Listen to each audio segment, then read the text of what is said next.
Kalau kita menutup diri dan tidak mau membuka pikiran, kita akan menjadi orang yang tak pernah bisa belajar apa-apa. Pikiran adalah sumber dari penderitaan, sekaligus juga sumber dari kebahagiaan. Jadi sekarang kita tahu ternyata surga dan neraka itu asal muasalnya adalah pikiran. Makanya surga dan neraka bukan masalah geografis, tapi itu masalah psikologis. Iya penting. Loba nu can ngarti. Hayang nyiwit saya mah. Terus menggambarkan surga dan neraka itu tempat. Terus tempat. Selalu berfokus pada aspek geografis. Nih, kasih tahu sama kalian semua, surga dan neraka itu psikologis, bukan geografis. Gaul atuh saeutik.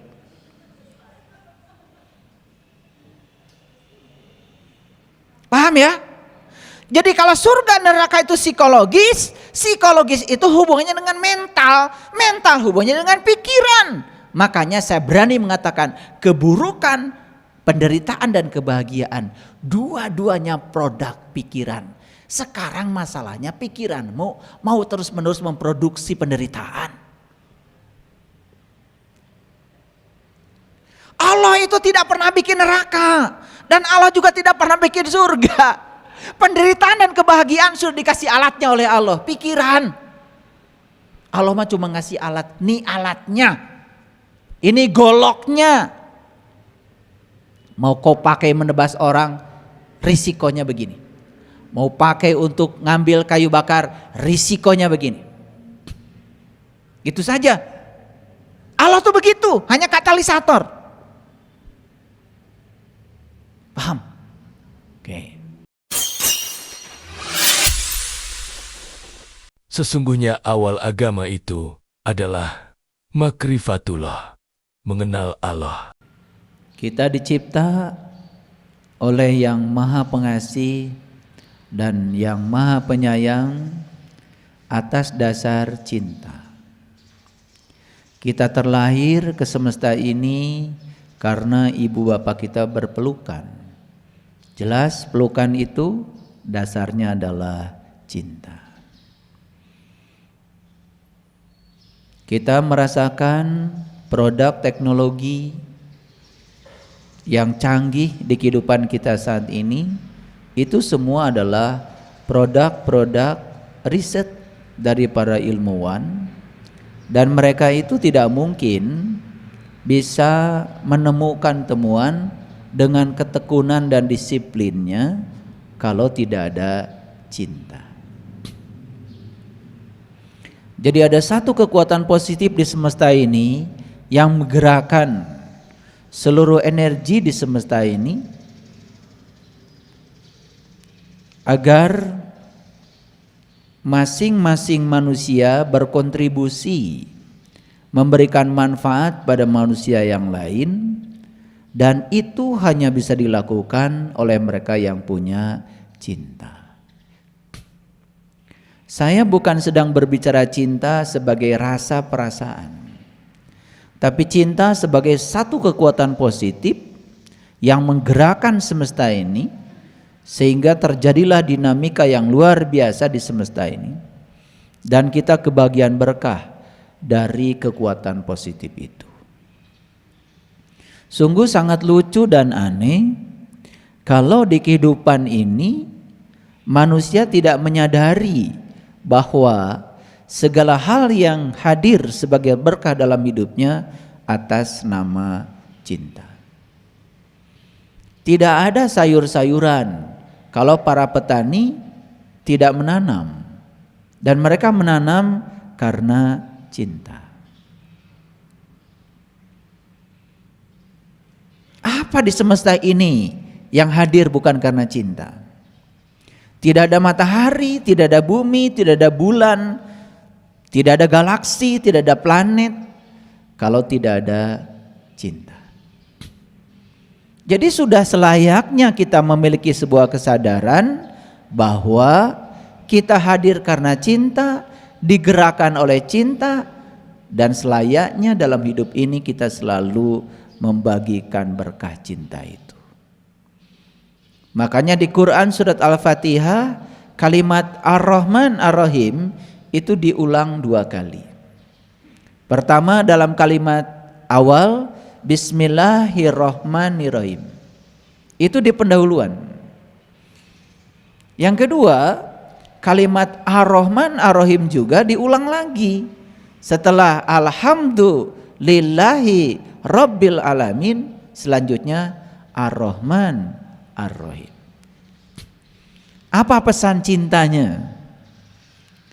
Pesan cintanya adalah start the day with love and fill the day with love.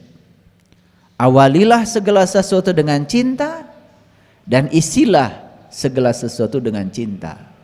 Maka kita akan selalu diguyur oleh cinta. Karena buah mencintai adalah dicintai.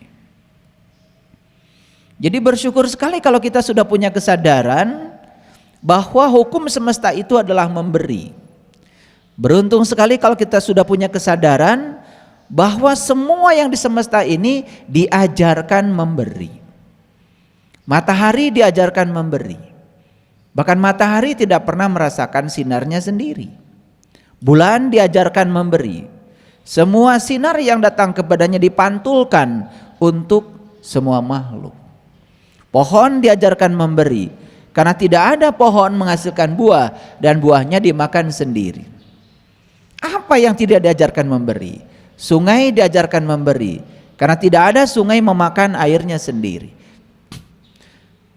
Jadi memberi itu sudah merupakan hukum alam, sudah merupakan suatu hukum di alam ini. Jadi lucu saja kalau ada yang tidak memberi, berarti dia sudah melanggar hukum alam. Kesejahteraan lahir batin kita hanya bisa dicapai saat kita bisa membagikan berkah kepada semesta.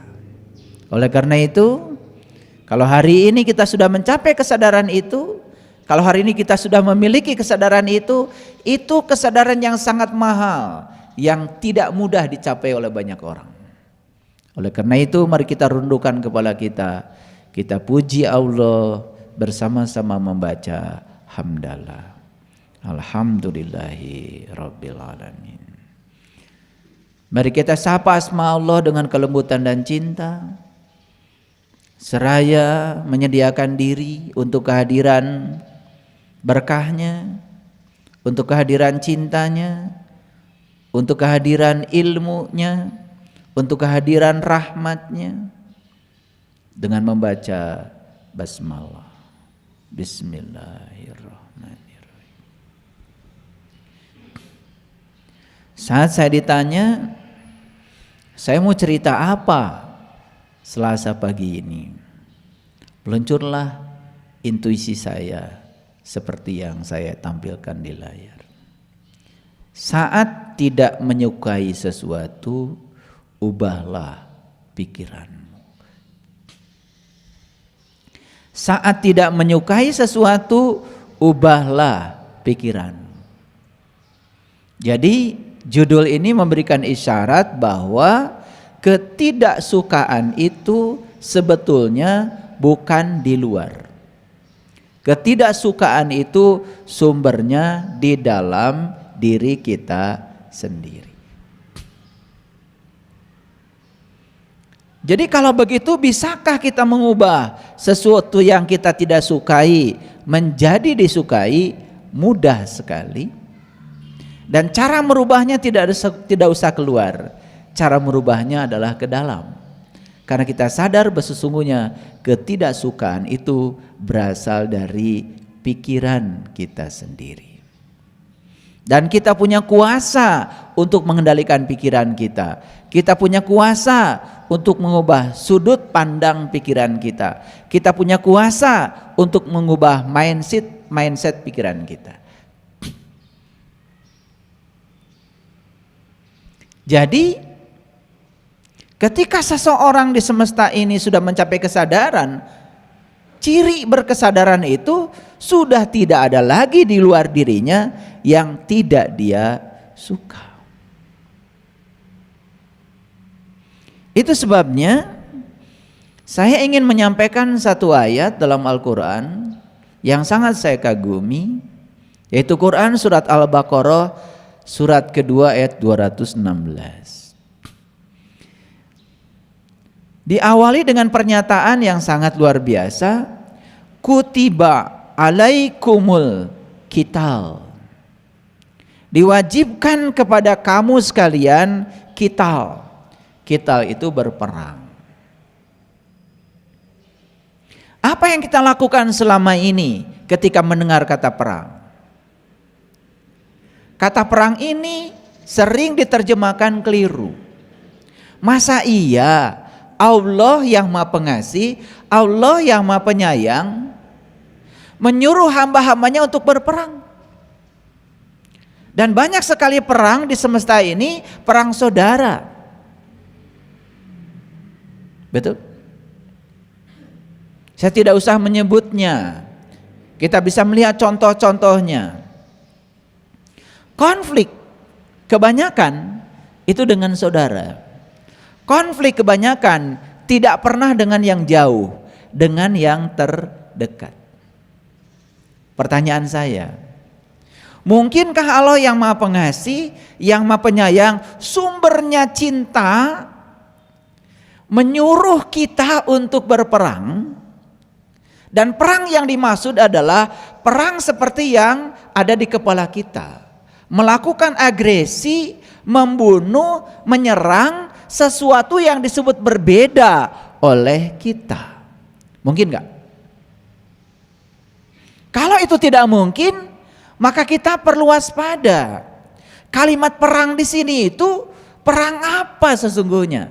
Itulah pentingnya kita mengkaji sesuatu itu secara integrated, secara integral. Jangan mengkaji sesuatu secara parsial. Bahayanya ayat ini karena diwajibkan berperang, dan perang yang dimaksud adalah yang ada di otak kita, yang diajarkan oleh lingkungan kita. Perang yang dilakukan adalah melawan sesuatu di luar diri kita yang dianggap berbeda oleh kita, yang tidak kita suka. Makanya perang melawan keyakinan yang berbeda, perang melawan tujuan politik yang berbeda, perang melawan ideologi yang berbeda, itu sudah terus-menerus terjadi. Dan itu dianggap legal. Dan siapapun yang bisa membunuh orang lain atas nama ideologinya sendiri dan dia bisa melumpuhkannya, itu dianggap sebagai pahlawan. Dan hari ini saya akan berbicara sedikit agak dalam tentang ini. Siapkan kapasitas kita untuk menerima pengertian yang universal. Kutiba alaikumul qital, diwajibkan kepada kamu untuk berperang. Wa huwa kurhul lakum, dan jelas perang itu kamu tidak suka. Diwajibkan untuk berperang, padahal kita tidak suka berperang. Masa iya Allah mewajibkan sesuatu yang kita sendiri tidak suka? Betul? Bahkan banyak sekali orang atas nama keyakinannya menghancurkan rumah orang lain yang berbeda keyakinan. Dan dia mengacung-acungkan tangan ke atas, seakan-akan dia pahlawan, seakan-akan dia membunuh orang lain, membakar rumah orang lain yang berbeda keyakinan dengan dia. Dia pahlawan. Siapa yang mengangkat dia pahlawan? Egonya, kebodohannya, ketololannya sendiri sebetulnya, yang tidak sadar dengan asal usul dirinya.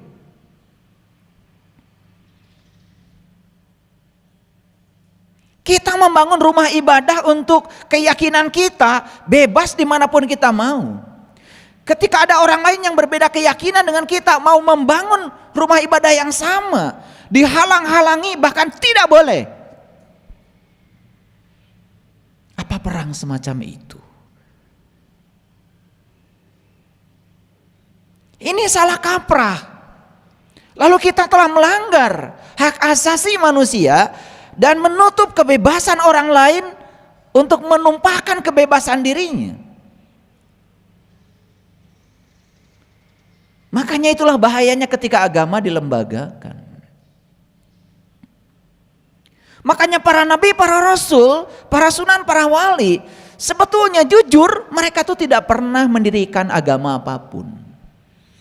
Karena agama itu adalah perpaduan antara ajaran para leluhur yang sudah disatukan dengan tradisi.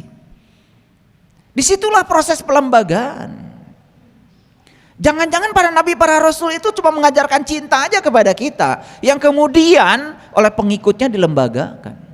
Dan ketika sudah dilembagakan, muncullah lembaga-lembaga dengan nama yang berbeda dan dianggap itu sebagai sebuah perbedaan. Pada esensi ajaran agama yang diajarkan para leluhur yang sudah berkesadaran, saya yakin semuanya sama. Makanya seorang pemenang hadiah Nobel tentang perdamaian, orang yang sudah mencapai kesadaran tinggi, ketika ditanya, agama apa Anda? Apa agama Anda? Dan beliau mengatakan, agama saya adalah cinta. Dan semua orang kaget, karena selama ini tidak pernah terdengar ada nama agama, namanya agama cinta. Dan orang-orang yang belum berkesadaran mungkin menganggap aneh ketika ada orang mengatakan itu, karena tidak pernah terdengar nama agama cinta. Bahkan saat ditanya, menurut Anda agama apa yang terbaik menurut Anda? Jawabannya apa? Agama yang terbaik adalah agama yang mengantarkan pemeluknya menjadi lebih baik. Ini jawaban dari orang yang sudah berkesadaran, tidak menyinggung siapapun dan tidak merendahkan siapapun. Itu ciri orang yang sudah mencapai kesadaran cinta. Dia sudah mencapai cinta, dia sudah mencapai sumbernya cinta. Beda dengan orang-orang yang dangkal. Pasti dia akan menjawab yang berbeda. Saya masih ingat ya ketika Kiai Haji Ahmad Dahlan ditanya oleh muridnya, "Yai, apa agama menurut Yai?" Ini orang yang berkesadaran tinggi. Kemudian beliau mengambil biola dan memainkan biola itu sampai semuanya terpukau oleh permainan biolanya Kiai Haji Ahmad Dahlan. Selesai itu kemudian ditaruh biolanya dan beliau mengatakan, itulah agama. Ketika ada di tangan orang yang bijaksana, persis seperti biola yang dimainkan oleh orang yang bisa memainkan biola. Yang keluar itu adalah suara yang indah, semua terpukau, semua merasa nyaman, semua merasa aman. Itulah jawaban seorang bijak. Dan kemudian ada seorang muridnya yang tidak bisa main biola. Dikasihlah kemudian biola itu kepada muridnya. Coba kamu gesek biola itu. Digeseknya biola itu, ya namanya orang tidak tahu memainkan biola, menggesek biolanya seperti apa? Keluarlah suara-suara yang tidak nyaman. Keluar suara-suara sumbang, tidak berstruktur. Lalu Kiai Haji Ahmad Dahlan mengatakan, seperti itulah agama di tangan orang yang tidak bijaksana. Seperti biola yang dimainkan orang yang tidak tahu cara memainkan biola. Cucu saya sedang belajar main gitar. Ya sudah, gembreng, gembreng, gembreng, gembreng. Gak jelas. Namanya juga sedang belajar. Beda lagi dengan ontinya yang sudah bisa main gitar. Cara memetiknya, cara meletakkan gitarnya, suara yang keluar juga menjadi beraturan. Itu sebabnya agama adalah sebuah alat pertahanan untuk melindungi diri kita dari kejahatan kita sendiri. Karena tidak ada orang yang jahat di luar diri kita tanpa seizin kita. Jadi agama itu sangat individual, sangat pribadi. Para sahabat, kutiba alaikumul qital wa huwa kurhul lakum. Allah mewajibkan berperang. Mari kita baca tuntas ayat ini. Perang apa yang dianjurkan oleh Allah? Inilah perangnya. Wa asa an takrahu syai'an wa huwa khairul lakum. Boleh jadi kamu membenci sesuatu, padahal itu amat baik bagi kamu. Wa asa an tuhibbu syai'an wa huwa syarrul lakum. Boleh jadi kamu menyukai sesuatu padahal itu amat buruk bagi kamu. Wallahu ya'lamu wa antum la ta'lamun. Allah mengetahui sedangkan kamu tidak tahu. Jadi kalimat yang terakhir ini keren sekali. Wallahu ya'lamu. Allah mengetahui. Wa antum kalian semua la ta'lamun, gak tahu. Jadi kalau kita ya menyukai sesuatu, yang kita suka itu kita pun tidak tahu. Dan kalau kita membenci sesuatu, yang kita benci pun sebetulnya kita pun tidak tahu. Makanya ayat ini memberikan sebuah isyarat yang sangat cerdas. Boleh jadi kamu membenci sesuatu padahal itu amat baik bagi kamu. Boleh jadi kamu menyukai sesuatu padahal itu amat buruk bagi kamu. Jadi kalau begitu, benci dan suka dari mana asalnya? Dari ketidaktahuan kamu sendiri. Kan begitu? Jadi suka dan benci itu berasal dari ketidaktahuan kamu sendiri. Bayangkan orang yang tidak tahu apa-apa, kemudian disuruh mendukung si A sebagai calon ini, dan disuruh membenci si B. Kasih saja fitnah tentang si B, dan dia akan mendukung si A habis-habisan, namanya juga orang tidak tahu. Jadi suka dan tidak suka itu urusan kesadaran. Suka dan tidak suka urusan wawasan sebetulnya. Urusan pengetahuan. Biasanya di tahun-tahun politik, banyak sekali orang yang akan memainkan pikiran orang bodoh untuk mendukung si A dan tidak mendukung si B. Kasihlah sesuatu yang mempengaruhi pikirannya, maka orang bodoh akan mudah sekali dipengaruhi pikirannya. Bahkan bisa jadi dia mengorbankan jiwa dan raganya untuk sesuatu yang tidak penting karena kebodohannya sendiri. Jadi sebetulnya dari ayat ini kita dapat pelajaran, sebetulnya penilaianmu terhadap sesuatu yang membuat kamu suka ini dan tidak suka ini berasal dari kebodohanmu sendiri. Paham sampai sini? Masih suka si A, tidak suka si B, masih? Nah itu ciri orang bodoh. Kalau orang sudah berkesadaran, sudah nggak begitu lagi. Bahkan sama orang yang membenci dia sekalipun, ya dia menerima saja. Orang yang menyanjung dia terima. Orang yang menghina dia juga terima. Karena dia sadar dengan ayat ini. Boleh jadi kamu suka sama si A karena menyanjung kamu, padahal itu menjatuhkan kamu. Boleh jadi kamu membenci si B karena dia mengkritik kamu, padahal si B itu dengan cinta kasihnya justru sedang menyelamatkan kamu.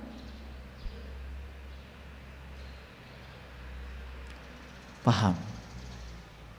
Saya ngomong kecepatannya 5 km per jam. Pelan-pelan. Karena ayat ini berat ya. Apalagi kalau kita sudah banyak konflik dengan pikiran kita sendiri. Makanya saya berulang kali mengatakan, untuk mencapai kesucian syaratnya cuma 2. Bebaskan keserahkanmu kepada yang kamu ingin, dan bebaskan kebencianmu pada yang tidak kamu ingin. Karena yang kamu ingin dengan yang tidak kamu ingin datang pada diri kamu, itu baik-baik saja sebetulnya untuk kebaikan kamu. Bahkan temporary saya membuat judul kajian, satu-satunya sumber penderitaan, satu-satunya sumber kesadaran manusia adalah penderitaannya sendiri. Silakan dilihat kembali ya. Di YouTube yang terakhir saya memberikan sebuah kajian ya, bahwa penderitaan adalah satu-satunya sumber kesadaran. Dan penderitaan itu pasti tidak disukai. Dan penderitaan itu pasti ditolak kehadirannya, bukan? Padahal siapa jadi itu baik bagi kamu untuk meningkatkan kesadaranmu. Jarang di kelas spiritual orang-orang yang sedang berjaya. Justru di kelas spiritual itu 99,99% orang-orang yang sedang mengalami banyak hal dalam hidupnya yang dia tidak suka. Ya seperti kalian. Dan itu yang mengantarkan kalian di kelas kesadaran. Itu yang mengantarkan kalian untuk menemukan kesadaran baru dalam kehidupan. Menemukan sesuatu yang baru dalam kehidupan. Bukankah itu luar biasa? Boleh jadi itu kamu benci, tapi itu amat baik bagi kamu. Boleh jadi segala hal yang kamu sukai itu datang bertubi-tubi pada kamu, padahal itu tidak baik bagi kamu. Boleh jadi. Wa asa antakrahu syai'an wa huwa khairul lakum. Wa asa antuhibbu syai'an wa huwa syarrul lakum. Ngerti ayat ini? Jadi suka dan tidak suka dua-duanya berasal dari kebodohan kita sendiri. Jadi kalau hari ini kita masih suka ini, tidak suka itu, bodoh.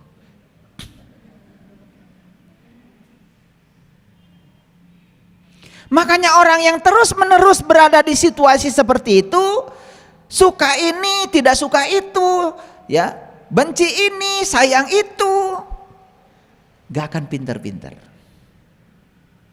Makanya Nabi Musa ketika mau dipintarkan oleh Allah, maka Allah bilang, hai Musa, lepaskan kedua terompahmu dan barulah kamu akan bisa memasuki Al-Muqaddas Tua.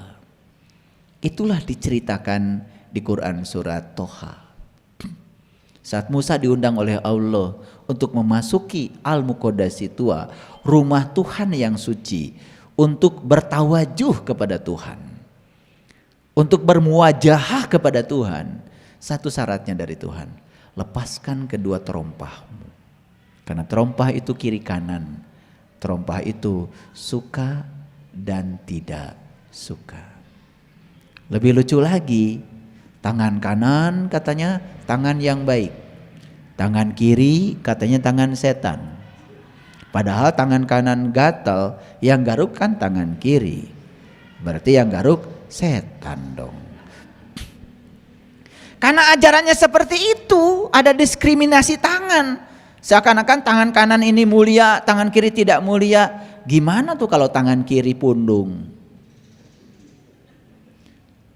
Betul? Untung aja tangan kiri baik-baik saja, walaupun selama ini direndahkan. Ketika minum pakai tangan kiri, wih itu pakai tangan setan katanya.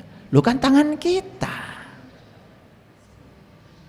Ya gimana orang yang tangannya cuma satu kiri saja? Kasihan dong, tiap hari yang ngasih minum setan. Itu kan sebenarnya paradigma. Kita mengatakan tangan kanan mulia, tangan kiri tidak mulia, itu kan pikiran.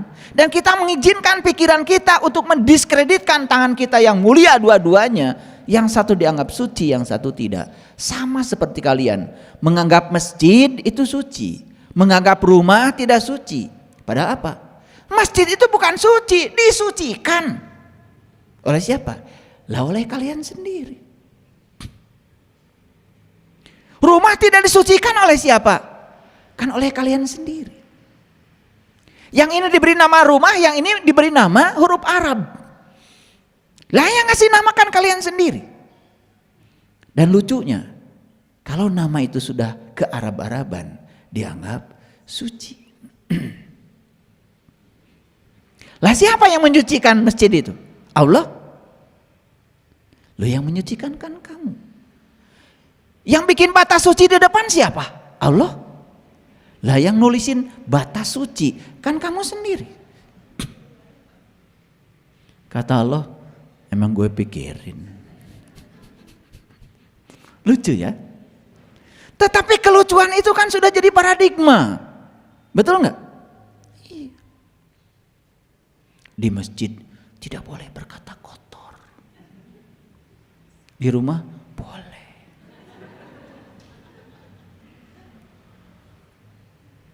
Di masjid gak boleh ngomongin orang. Di rumah boleh. Itulah gara-gara batas suci. Karena dibatasi kesuciannya oleh kamu sendiri. Padahal Allah bilang, aku meliputi semesta raya, meliputi rumahmu, meliputi masjidmu. Makanya sholat itu yang bagus adalah di makom Ibrahim, di level Ibrahim. Level Ibrahim itu tingkatan, bukan tempat lagi. Tapi sholat kamu di kesadaran Ibrahim, ya sholatnya silahkan, di mana saja nyamannya. Mau di masjid boleh, mau di rumah juga nggak masalah. Emang Allah nggak ada di rumah? Itu kan paradigma lagi, paham ya? Itu, ya bagus kalau kalian ngumpul di masjid, sholat berjamaah, kan ketemu tetangga, ketemu Pak RT, ketemu Pak RW, kan silaturahim juga jadi bagus, paham ya? Itu pentingnya, karena kita tidak bisa hidup sendiri. Saya tanya dulu, dari tadi saya ngeceblek, ngerti nggak ayat ini? Ngerti ya? Oke. Baik. Jadi kenapa kita tidak suka si A? Kenapa saya tidak suka si B? Kenapa saya suka si C dan saya suka si D? Semua itu permainan pikiranmu sendiri. Makanya judulnya sederhana. Saat kamu tidak suka, ubah pikiran. Begitu diubah pikiran, jadi suka. Mari kita praktek ya hari ini. Nah, sekarang saya mau jelaskan dulu sumber-sumber yang menyebabkan kita sering tidak suka. Mengapa kita tidak suka kepada orang lain, atau mengapa orang lain tidak suka kepada kita? Kita lihat sumber-sumbernya. Kita jelaskan secara ilmiah, secara saintifik, supaya struktur keilmuannya jelas. Yang pertama, kan suka ada istilah tuh, kata anak muda sekarang, ilfil. Ilfil itu, ya itu, timbulnya rasa tidak suka. Mungkin saja awalnya suka, tetapi ada satu hal yang buruk atau satu kekurangan pada diri seseorang, dan kita fokus pada kekurangan yang buruk itu menurut penilaian kita sendiri. Awas, karena yang disebut baik dan buruk oleh kita belum tentu baik, juga belum tentu buruk. Kan itu penilaianmu. Sangat bergantung kepada wawasanmu sendiri, sangat bergantung kepada dirimu sendiri. Awalnya mungkin kita suka pada seseorang, tetapi kemudian ada sesuatu yang disebut buruk kita lihat pada orang itu. Ada sesuatu kekurangan pada orang itu. Kemudian kita fokus pada kekurangan yang disebut buruk itu. Itulah munculnya ilfil. Jadi ilfil itu buatan siapa? Buatan pikiranmu. Buatan bukan orang.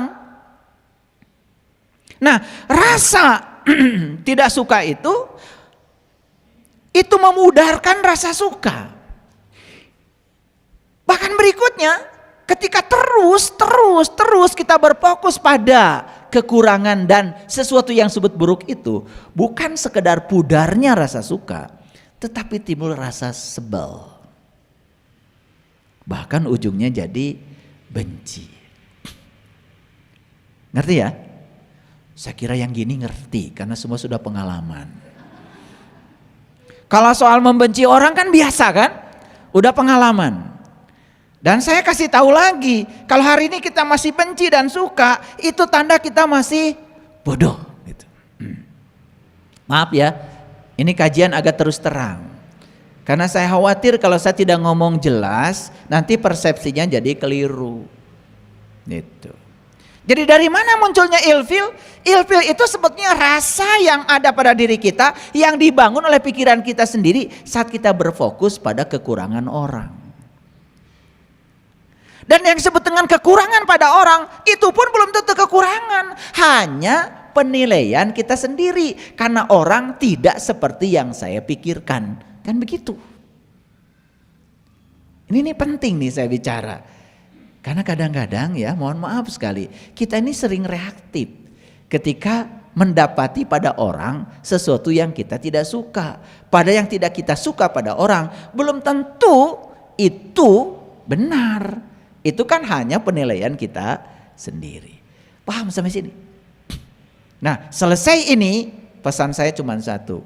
Kalian sudah jadi orang pintar semuanya, tidak bodoh lagi, dan tidak lagi terjebak pada suka atau tidak suka. Itu poinnya. Itu kompetensi yang sedang saya bangun. Yang kedua, ketika orang itu tampak useless di mata kita. Useless itu dalam pengertian tidak bisa apa-apa, apalagi orang ini tidak punya apa-apa. Kan gitu. Kadang-kadang kita tidak sadar sering mengklasifikasi orang berdasarkan ukuran kita. Jadi orang itu diukurlah oleh ukuran kita. Misalnya kita sebut saja orang ini salah, orang ini jelek, orang ini buruk. Ukuran yang dipakai adalah ukuran kita. Padahal bagusnya kan ukur orang dengan ukuran orang. Ketika orang diukur oleh ukuran dia, kan tidak mungkin orang itu menjadi buruk. Ikan diukur oleh monyet. Ya kata monyet, kamu idiot, kata monyet. Karena ikan gak bisa memanjat. Ya kata ikan juga, lu juga lebih idiot dari gue. Apa alasanmu? Karena kamu gak bisa berenang. Padahal ikan jeniusnya berenang, monyet jeniusnya memanjat. Ketika salah ukur, kan jadi hasil ukur salah. Coba mau ngukur panjang meja pakai stopwatch. Hasil ukurnya apa? Panjang meja adalah 5 menit. Gak nyambung. Sama seperti kalian mengukur waktu pakai kilo. Berapa banyak waktu yang digunakan untuk kajian? 2 kilogram. Gak nyambung kan? Nah, jadi gak nyambung itu karena kita sering melakukan tindakan yang membuat itu gak nyambung. Yang tidak menyambungkan tuh kita sendiri sebetulnya. Coba sekarang, ukur anak dengan ukuran anak. Jangan ngukur anak dengan ukuranmu sebagai orang tua. Kan anak belum pernah jadi orang tua. Kadang-kadang kita sering keceplosan. Kamu yang gitu aja gak bisa. Kita ngomong gitu pada anak. Adil gak? Itu menimbulkan ketidaksukaan. Yang ketiga, kan kita sering bilang, saya mah kalau sama dia mah gak nyambung. Tidak sefrekuensi. Gaya. Kenapa kamu mengatakan tidak sefrekuensi? Karena kamu ingin setiap orang harus ada di frekuensimu. Adil gak? Itu yang membuat kamu gak suka. Padahal setiap orang punya getarannya sendiri, punya vibrasinya sendiri, punya level sendiri, punya perkembangan mental sendiri, punya perjalanan spiritual sendiri. Yang gak bisa setiap orang harus seperti kamu. Bayangkan ya, betapa centang perenangnya kehidupan kalau semua orang harus sefrekuensi dengan saya. Dan saya baru menyukai orang kalau dia sama frekuensinya dengan saya. Saya sering mengajarkan pada kalian, kan anak saya banyak sekali. Dan saya tidak pernah membandingkan kalian dengan yang lain, gak pernah. Saya ukur kalian ya dengan ukuran kalian. Dan saya juga tidak pernah menyalahkan kalian, karena saya tidak pernah mengukur kalian dengan ukuran saya. Makanya kalian nyaman aja ngomong dengan saya. Ayah, Saya tadi nggak sholat. Ya sudah, kan udah kelewat. Nggak pernah saya bilang, wah kamu nanti dimurkai Tuhan. Nggak pernah, karena Tuhan saya nggak pernah murka. Ya sudah, ketika bilang tadi saya nggak sholat, itu udah bagus, udah jujur kan? Ya sudah, saya seneng aja. Dari sisi itu kamu sudah unggul, karena kamu ngaku kalau kamu nggak sholat. Ayah tadi saya bohong, itu udah bagus. Dan saya tidak pernah menghukum kamu kan? Ya sudah, lain kali jangan bohong lagi. Kan gitu saya ngomong, betul nggak? Kapan kalian ditekan oleh saya harus begini begitu? Kan tidak. Makanya kalian nyaman aja ketemu saya. Betul nggak? Iya. Ayah tadi malam saya nggak bangun, kesiangan. Jadinya saya nggak bisa ya melakukan amalan dari ayah. Ya sudah. Terus mau apa lagi? Udah kelewat. Betul nggak? Iya. Kapan saya mengatakan, wah kamu berdosa, masuk neraka, gitu? Enggak. Saya nggak pernah nakut-nakutin kalian. Betul nggak? Karena saya ukur kalian dengan ukuran kalian. Saya tidurnya cukup sebentar. Kan kalian nggak bisa seperti saya. Kalian tidurnya lama. Ya tahu. Kalian tuh ngantuknya bukan kurang tidur. Kebanyakan tidur. Iya, makan sembarangan, olahraga enggak, makan tidak sehat. Ya saya tahu ukuran kamu begitu. Ya bagaimana saya ngukur kamu dengan saya? Saya pagi makan buah, saya nggak makan nasi. Kamu makan nasi goreng, ya beda. Saya sudah di sini mikirnya kalian masih di sini. Ya nggak bisa saya narik kalian. Ya sudah, nasi goreng ya gitu mikirnya. Betul nggak? Iya, mending nasi goreng aja, tambah cilok, iya, tambah basreng, iya, nggak bisa. Jadi yang pertama ya timbulnya ilfil, itu awal-awal kita tidak suka. Yang kedua kita sering mengatakan orang lain useless, seakan-akan orang lain itu beda tahta gitu dengan kita. Hati-hati itu. Yang ketiga, kita sering mengatakan orang lain tidak sefrekuensi. Makanya orang yang selalu pergaulan tuh harus sefrekuensi akan kesulitan sendiri. Dan yang keempat, ketika kita merasa orang lain tidak setara dengan kita. Kan kita sering terjebak merendahkan orang lain karena kita menganggap orang lain tidak setara dengan kita. Itu yang berbahaya. Yang kelima, mungkin saja kita pernah tersakiti oleh orang lain. Dan kemudian rasa sakit itu dari masa lalu kau simpan dalam-dalam di alam bawah sadarmu. Sehingga ketika disebut nama itu baru-baru ketemu sudah sakit. Ini sumber-sumber ketidaksukaan. Dan jujur kalau saya mengatakan ini semua kalian akan mengatakan yes. Gak bisa membantah. Dan yang terakhir adalah adanya perasaan iri, dengki. Dari mana iri dan dengki itu? Iri dan dengki itu karena kamu gak mampu seperti orang lain. Tetapi kamu tidak bisa menerima kebahagiaan orang lain. Itu kan masalahnya. Nah ini sumber-sumber yang sangat berbahaya. Dan saya bilang ini sumber-sumber ini sangat kampungan. Makanya jangan tinggal di kampung. Makanya di Quran surat An-Nisa ya ayat 66, bunuhlah dirimu, keluarlah kamu dari kampungmu. Disambung di Quran surat Al-Kahfi, hendaklah kamu pergi ke kota, bawa uang perakmu dan lihat di sana banyak sekali santapanmu yang jauh lebih baik untuk kesadaran rohaniahmu. Jadi apa yang harus kita bunuh? Ini harus kita bunuh. Segala penyebab yang menyebabkan kita menjadi tidak suka pada sesuatu, bunuh. Karena itu berasal dari dirimu sendiri, bukan dari sesuatu yang kamu tidak suka. Betul? Iya. Saya nonton sepak bola. Ini profesional. Ini klub A, ini klub B. Sadar. Pemain yang ada di klub B hari ini, kemarin itu di klub A. Dan pemain yang ada di klub A hari ini, kemarin juga di klub B. Karena mereka ini memang pemain bola profesional, tidak bela apa-apa kok. Kamu aja berpikir seakan-akan dibela kamu. Siapa yang kamu bela? Sampai harus bakar stadion. Harus bunuh-bunuhan karena klubnya kalah. Padahal yang main di klub A yang kamu bela, kemarin juga main di klub B. Yang main di klub B yang kamu bela hari ini, kemarin juga main di klub A. Coba lihat, olahraga profesional, pindah-pindah terus. Kamu saja nggak pindah-pindah otaknya.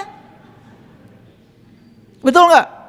Sekarang klub saya yang main bela habis-habisan, padahal pemainnya yang ada di klub kamu hari ini, itu kemarin tuh bela klub B. Coba sadar sedikit, itu namanya profesional. Nah semua itu karena kitanya tidak sadar, lalu kita membenci, betul nggak? Coba lihat, di Eropa, klub A, klub B bermain. Ketika A bikin gol, tepuk tangannya itu semua, satu stadion. Beda dengan di Indonesia. Iya, yang ini soraknya luar biasa, yang ini sedihnya luar biasa. Bahkan sama sekali tidak bisa mengapresiasi orang lain ketika berprestasi. Ini masalah spiritual. Ini jangan dianggap masalah sepele, ini penyakit luar biasa, ini kronis ini. Karena ini kebodohan. Saya kasih contoh yang sederhana dulu ya, supaya ngerti. Oke, lanjut. Ingin disukai? Ya jawab dong. Ingin tidak disukai?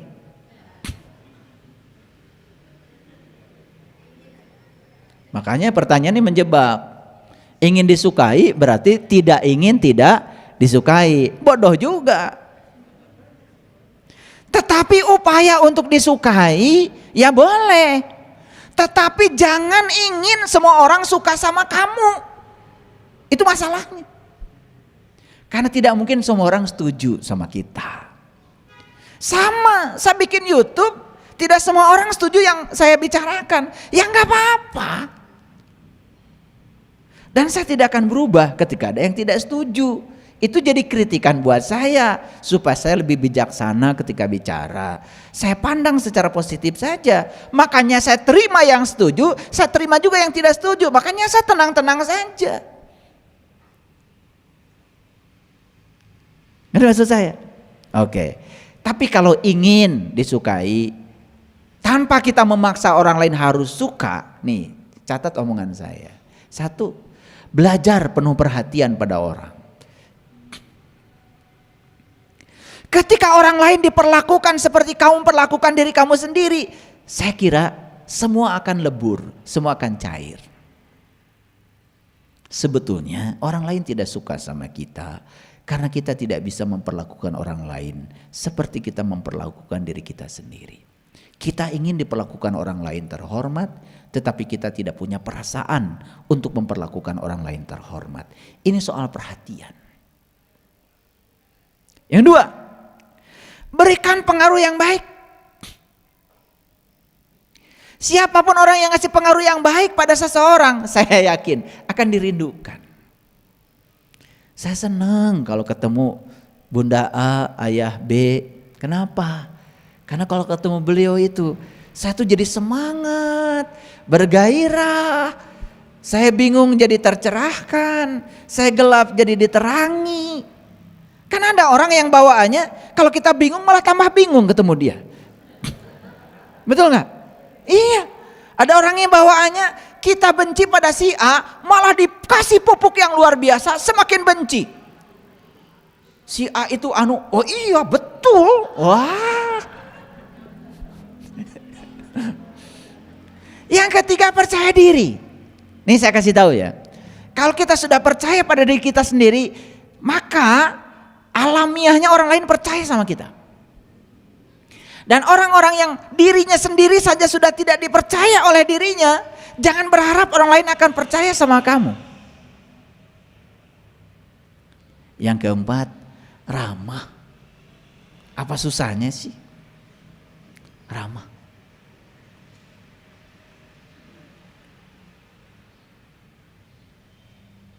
Enak gak kalau orang lain ramah sama kita? Betul gak? Iya. Oh ya, apa kabar? Gimana anak-anakmu, cucumu? Seneng gak tanya begitu?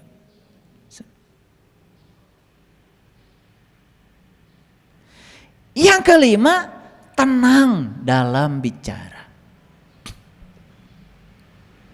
Penting. Karena orang yang tenang dalam bicara, ketenangannya sendiri itu sudah 50% memberikan solusi pada orang lain. Ya. Itu aja syaratnya kalau ingin disukai. Jadi kesimpulannya, ketidaksukaan dan kesukaan pada orang lain itu berasal dari apa tadi? Dari sini, dari pikiran. Jadi oleh karena itu, tugas kita sekarang adalah mengubah pikiran kita supaya jangan ada lagi yang kita tidak suka. Karena yang tidak suka akan menimbulkan sebel, sebel menimbulkan benci, berikutnya timbul amarah. Kalau sudah amarah, mulai akan menghantam fisik kita sendiri. Nih saya kasih tahu, sudah ditemukan risetnya, migrain, hipertensi, ya, mah, tecager-cager, itu semua berasal dari amarah. Makanya hari ini saya akan berikan ilmu luar biasa. Karena nanti akan saya kasih tahu gimana caranya mengubah amarah menjadi cinta. Bisa. Karena amarah itu energi. Bisa.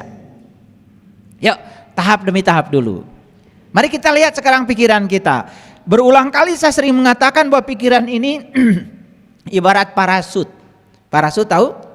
Ya, orang terjun payung, parasutnya terbuka. Dia kendalikan tuh. Mau hinggap di mana bisa. Tapi orang terjun payung, parasutnya nggak terbuka. Dia akan jatuh nyungsep. Kita sering jatuh kenapa? Karena pikiran kita tidak terbuka. Kapan pikiran kita terbuka? Ketika aku kita, ego kita, ya, itu masih terlalu kuat. Makanya Tuhan menciptakan 2 telinga dan 1 mulut. 2 telinga saya, mulut saya 1.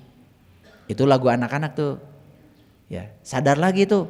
Sesekali kalian ini yang sudah taman kawak-kawak nyanyi lagu itu supaya sadar. Ya kan?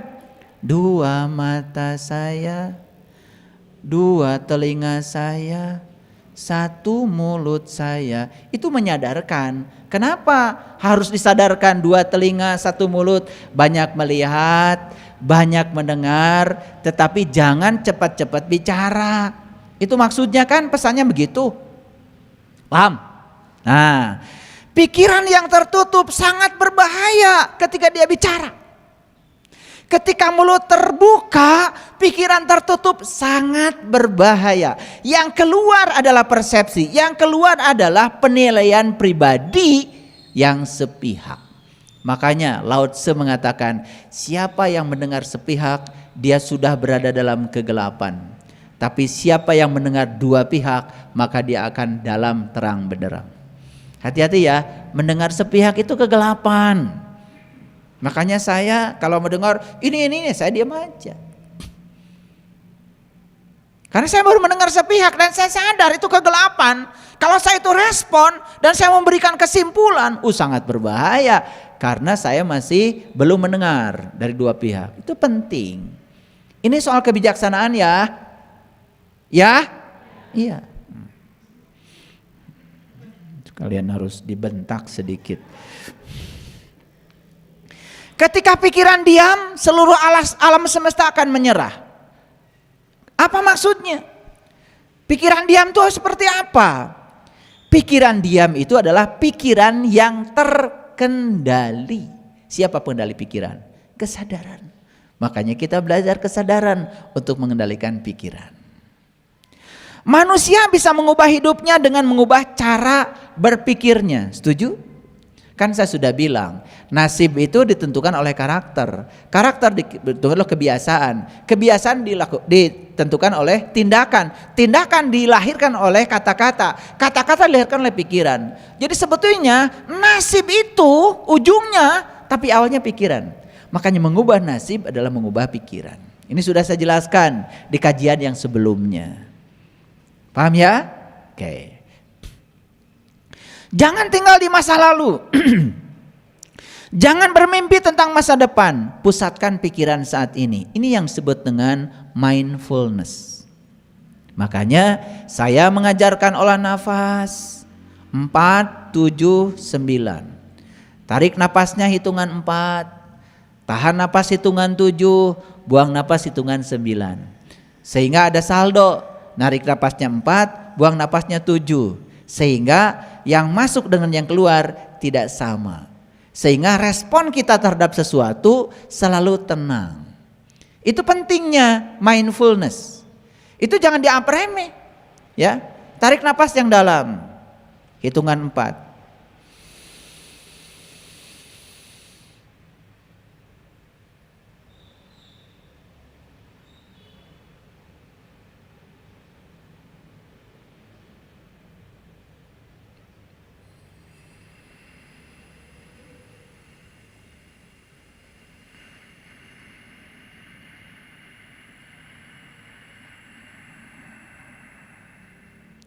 Buang napasnya lebih lama lagi. Jadi 4, 7, 9 itu perbandingannya. Ada yang bilang 4-nya gini, 1, 2, 3, 4. Boleh. Ada yang 1, 2, 3, 4. Boleh. Ada yang gini, 1, 2, 3, 4. Kalau tarik napasnya begitu, jedanya berarti tahan napasnya juga menggunakan hitungan yang tadi. Buang napasnya pakai hitungan yang tadi. Semakin lambat kita bisa membuang napas, semakin tenang. Nah, itu yang disebut dengan responsif tetapi tidak reaktif.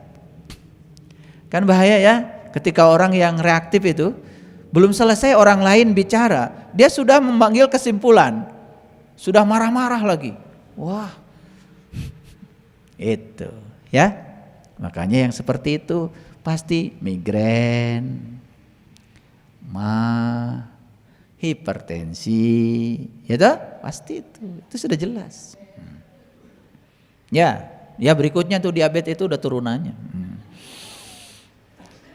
Baik, lanjut dulu. Kesibukan itu selalu berhasil menaklukkan pikiran-pikiran negatif.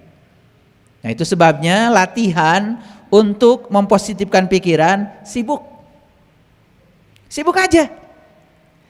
Makanya saya kasih tahu ya, jangan titipkan pekerjaan pada orang yang banyak waktu, gak akan beres.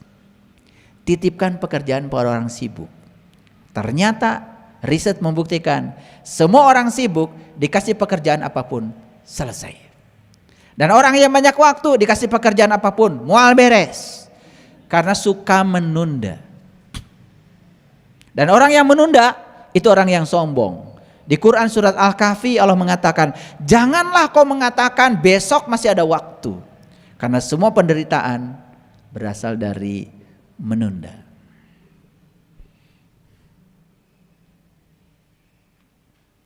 Wajar bila teman-temanmu meragukan apa yang kau perjuangkan saat ini. Karena pikiran mereka belum tentu semaju pikiran.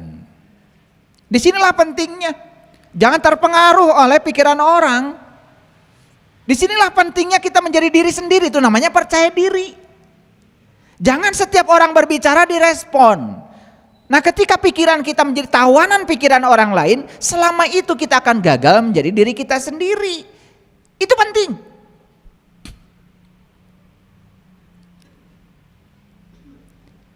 Jangan abaikan masalahmu.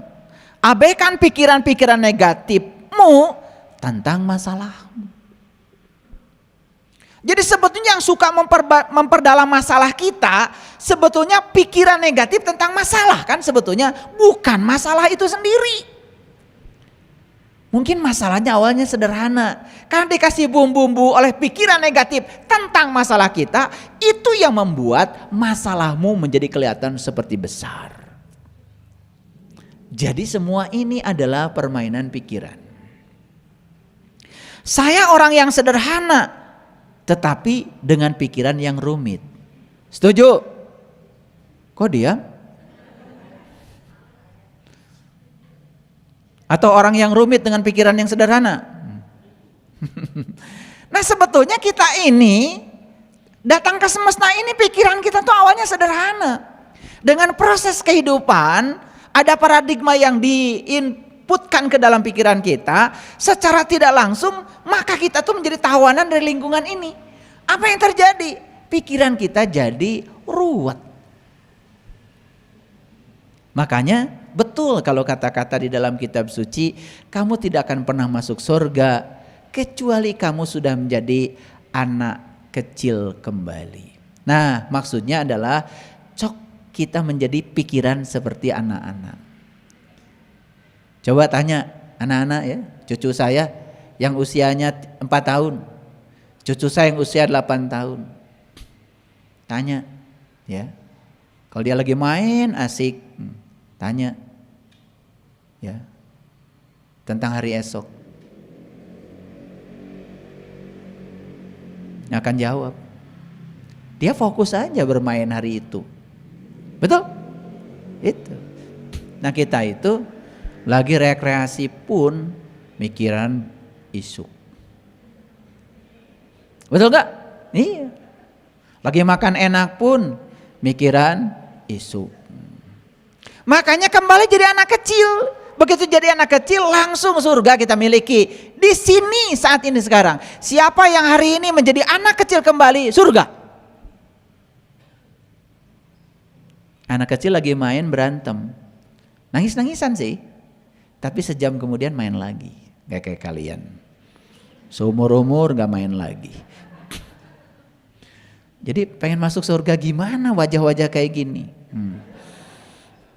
Dendamnya luar biasa, betul gak? Iya, itulah penyebabnya karena apa? Mengizinkan hati kita tersakiti. Dan saya sudah berulang kali mengatakan, sakit hati bukan buatan orang. Sakit hati karena kamu ingin orang seperti yang kamu mau. Yang bikin sakit hati kamu sendiri, tapi yang dibenci orang lain. Gak nyambung. Betul gak? Iya. Kenapa sih ibu tuh benci banget sama dia? Abdi mah nyeri hati. Nyeri hati. Bari dicagak.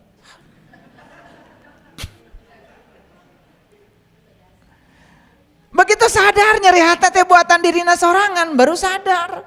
Nu dipingawewa batur, padahal penyebab sakit hati maneh. Nah, make ngewa ka batur. Kan gak nyambung. Sekarang udah tahu ilmunya. Oh, buat apa saya benci pada orang yang disebut oleh saya menyakiti saya? Kan sebetulnya sakit hati bukan buatan dia. Saya ingin dia seperti yang saya mau. Bebaskan keinginan pada dia. Hilang tuh sakit hati, maka benci pun akan hilang. Ini namanya merubah mindset. Ini ilmu mahal nih, mahal, ya. Dan saya tidak banyak bicara ayat sekarang. Ayatnya satu aja yang tadi, cukup landasannya. Tapi saya berbicara praktek kehidupannya untuk kesadaran. Pikiran tumbuh jika digunakan. Melemah jika tidak digunakan. Makanya pikiran itu harus digunakan. Kapan kita bisa menggunakan pikiran? Saat kita bisa mengendalikan pikiran. Jadi menggunakan pikiran itu saat pikiran bisa dikendalikan oleh kita. Bukan pikiran menggunakan kita. Maaf ya, ada salah kaprah dalam hidup kita. Saat pikiran menggunakan kita, kita menganggap pikiran sedang kita gunakan. Padahal pikiran sedang di luar kontrol kita sendiri. Hidup itu sesungguhnya sederhana. Yang membuat rumit adalah pikiran kita sendiri. Jadi semua keruwetan hidup itu berasal dari pikiran. Coba Ruwet nggak hidup ketika suka pada si A, tidak suka pada si B? Ruwet nggak? Ruwet. Bingung kan? Ya. Arisan, si A datang nggak ya? Takut si A datang. Padahal itu pikiran saja. Ruwet kan? Padahal coba kalau datang, datang saja. Siapa tahu ketika kita datang malah suasana jadi cair. Tetapi karena pikiran terus saja ngasih input yang menyeramkan. Akibatnya apa? Seram betul hidup itu. Karena diserami oleh pikiran kita sendiri. Begitu? Karaos? Sugan sadar. Jadi hidup kita adalah ciptaan pikiran kita. Makanya saya sering mengatakan, kalau kamu ada masalah, kembalikan masalah itu pada Sang Maha Pencipta. Ulangi, kalau ada masalah, kembalikan masalahmu pada Sang Maha Pencipta. Ngerti? Siapa Maha Pencipta itu? Pencipta masalahmu. Siapa pencipta masalahmu? Pikiranmu. Jadi kalau kamu punya masalah, masalah itu sadar, buatan pikiranmu. Kembalikan pada yang membuatnya. Ngaji nggak beres-beres selama ini. Kalau kamu ada masalah, kembalikan pada Sang Maha Pencipta. Siapa Maha Pencipta? Allah. Cek Allah teh. Nunyian masalah mana?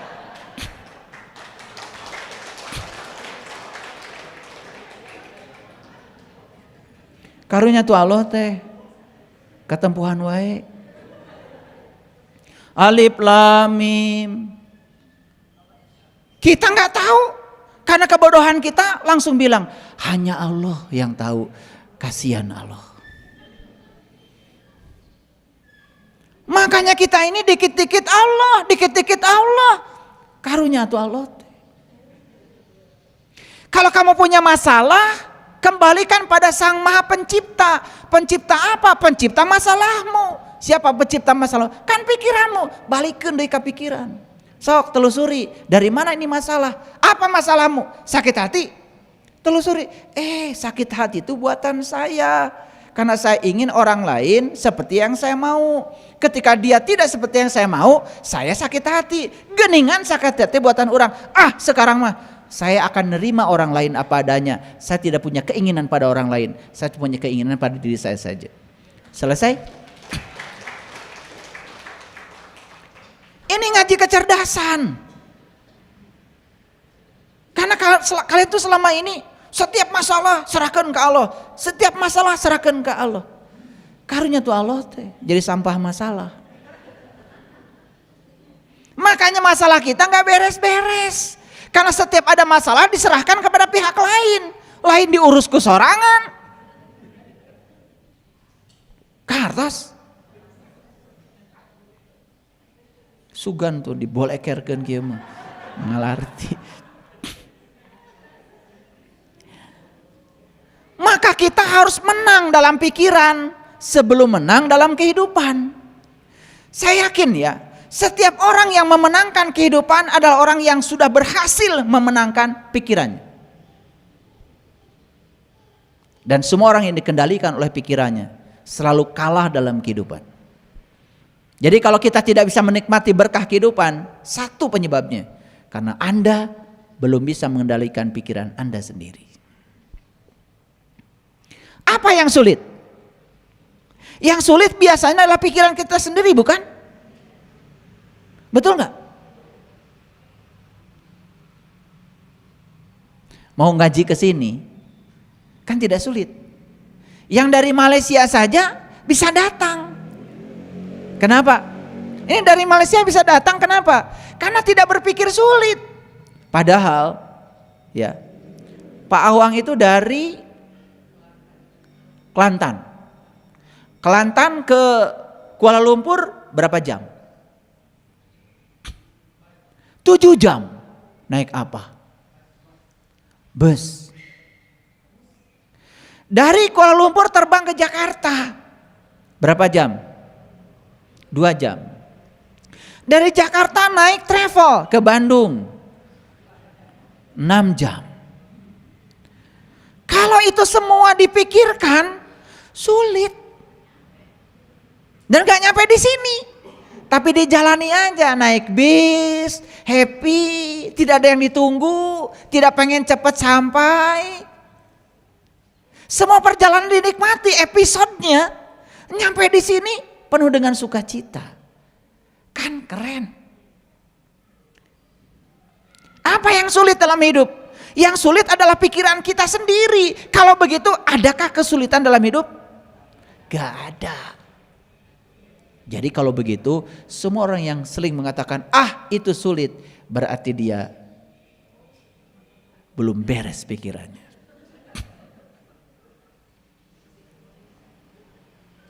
Makanya saya sering jalan sendiri, maaf, karena saya tidak mau mengajak orang-orang yang pikirannya sulit.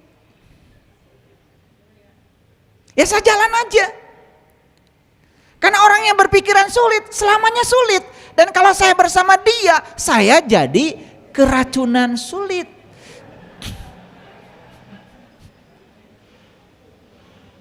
Ya, saya masih ingat tuh, waktu saya beli jalan di Jelekong itu, jalan masuknya itu kan, itu curam gitu. Karena itu adalah kebun bambu. Di situ ada satu rumpun bambu, ya, yang harus dibuang. Dan saat itu saya membawa rombongan ke sana. Saya bilang, ini jalan masuk kita. Wah, ada rumpun bambu. Ini pasti akarnya dalam, ayah, katanya. Saya nggak dengar dia. Ya,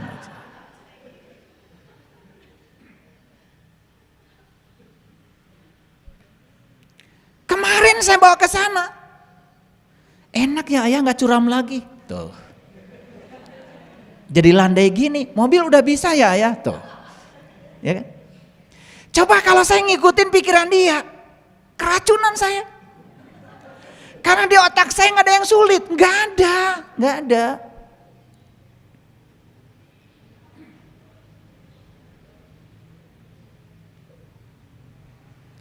Makanya rubah pikiranmu. Hidup itu sulit dan penuh perjuangan. Ya sudah, hidupmu sulit dan selalu penuh perjuangan. Ingin punya uang 100.000 pun sulit dan penuh perjuangan. Itu pikiranmu. Saya dari dulu, dari kecil sudah saya rubah. Hidup itu mudah dan menyenangkan. Saya sudah rubah dari dulu. Makanya selalu mudah dan menyenangkan. Ada saja jalan. Begitu saya berpikir mungkin, semesta membuka begitu banyak jalan. Karena semesta menutup jalan hanya untuk mereka yang selalu berpikir tidak mungkin. Ini ilmu agung para sahabat. Ini ilmu tinggi. Ini ilmu yang akan meningkatkan kualitas hidup kita. Jadi pikiran kita yang menentukan aksi reaksi. Kalau kita berpikir akan menang, maka kita akan menang. Jadi aksi reaksi, perhatikan saya, aksi reaksi. Jangan dikira loh, saya sedang diam nggak di kursi ini? Sedang diam. Kenapa saya diam? Karena pantat saya disangga oleh kursi. Apakah pantat saya mengerjakan gaya pada kursi? Mengerjakan, karena saya ditarik oleh bumi. Ada gaya gravitasi loh pada saya. Gaya dari bumi pada saya ditiadakan oleh gaya dari kursi pada saya, aksi reaksi. Makanya resultan gayanya jadi 0. Itu namanya hukum Newton.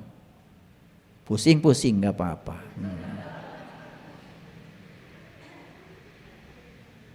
Makanya saya duduk diam, karena resultan gayanya 0. Karena kalau saya punya resultan gaya yang tidak 0, saya akan bergerak, saya akan dipercepat. Dan sama kalian juga tidak menyadari, sebenarnya kalian tuh ditarik oleh bumi. Maka kalian bisa duduk. Coba seperti para astronot yang pergi ke angkasa nggak ada gravitasi, diuke hese. Duduk tuh susah di sana. Mau minum kopi, kopinya ngapung. Makanya kita pernah gak berterima kasih pada gaya gravitasi? Terima kasih gaya gravitasi, laptop saya bisa diam. Nyiksik bawang di dapur, cicing bawang teh. Coba nyeksik bawang di angkasa. Betul nggak? Pertama harus ditangkap dulu bawangnya, yang kedua harus dipegang. Nah bayangkan bawang-bawang sudah diiris, langsung ngapung. Mereka goreng hese, bawang. Pernah nggak berterima kasih? Ya itu karena kalian itu kan tidak punya pengetahuan.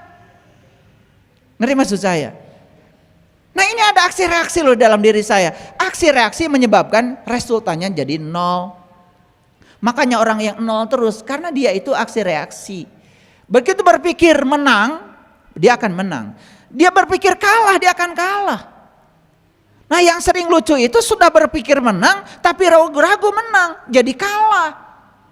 Itu resultannya jadi 0. Gak kemana-mana, gak maju-maju. Jangan main-main dengan pikiran. Karena pikiran tidak paham dengan main-main. Pikiran ini gak paham kalau kita sedang main-main. Ngerti maksud saya? Kan kita suka mikir kadang-kadang, bergurau kan? Ya.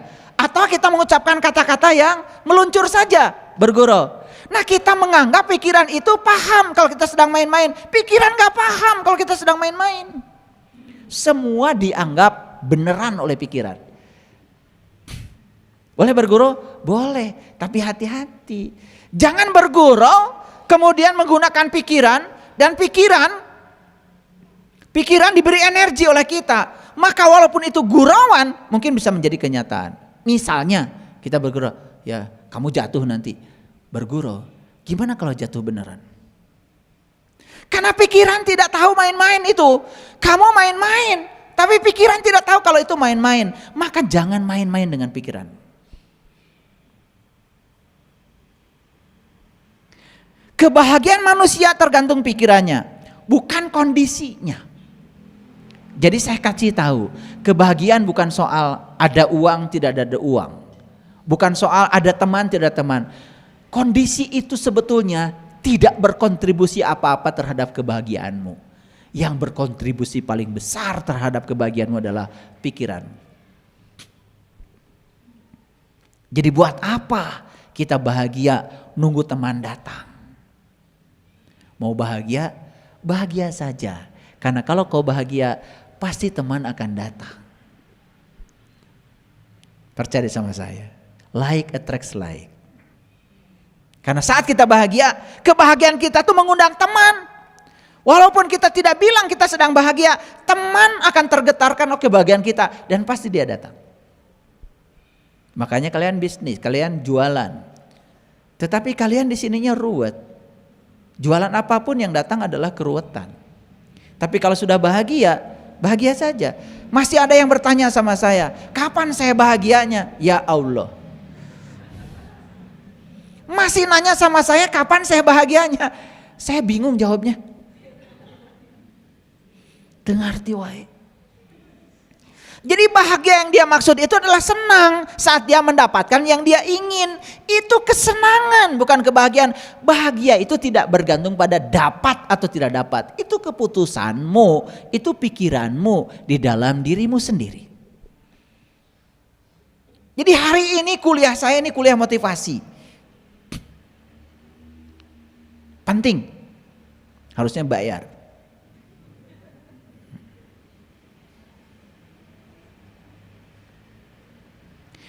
Pikiran buruk lebih buruk daripada keadaan itu sendiri. Nih, lihat saya. Bandingkan yang ada di pikiran dengan kenyataan. Ternyata kenyataan tidak pernah seburuk pikiranmu sendiri. Makanya coba lihat, orang yang berprasangka buruk pada orang lain, yang dia prasangkakan belum tentu kenyataannya seburuk yang ada di pikirannya. Kamu aja bikin teater di pikiranmu seburuk itu. Sadar? Pikiran tuh begitu mengerikan. Kalau kita menutup diri dan tidak mau membuka pikiran, kita akan menjadi orang yang tak pernah bisa belajar apa-apa. Pikiran adalah sumber dari penderitaan sekaligus juga sumber dari kebahagiaan. Jadi sekarang kita tahu ternyata surga dan neraka itu asal muasalnya adalah pikiran. Makanya surga dan neraka bukan masalah geografis, tapi itu masalah psikologis. Iya penting. Loba nu can ngarti. Hayang nyiwit saya mah. Terus menggambarkan surga dan neraka itu tempat. Terus tempat. Selalu berfokus pada aspek geografis. Nih, kasih tahu sama kalian semua, surga dan neraka itu psikologis, bukan geografis. Gaul atau saeutik.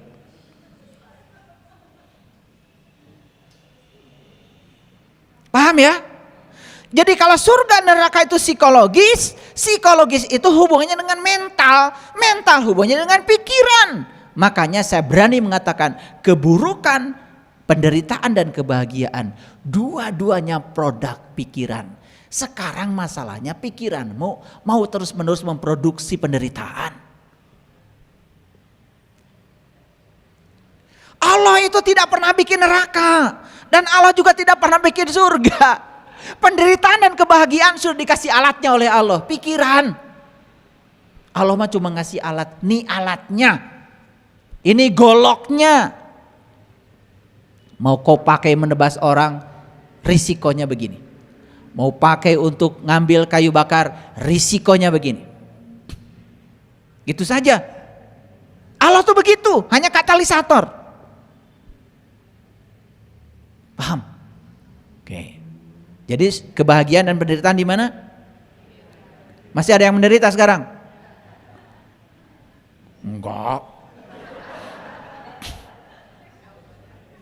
Kalau sudah tidak menderita berarti kalian sudah bahagia.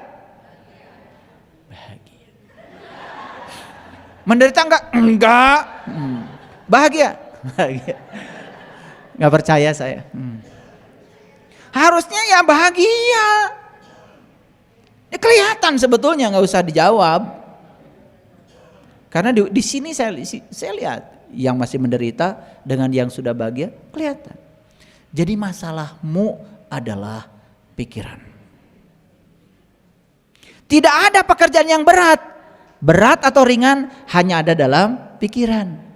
Betul? Kalian kan suka begitu. Wah, ini pekerjaannya berat. Ini pekerjaannya ringan. Saya kasih tahu ya, berat ringan itu pikiranmu.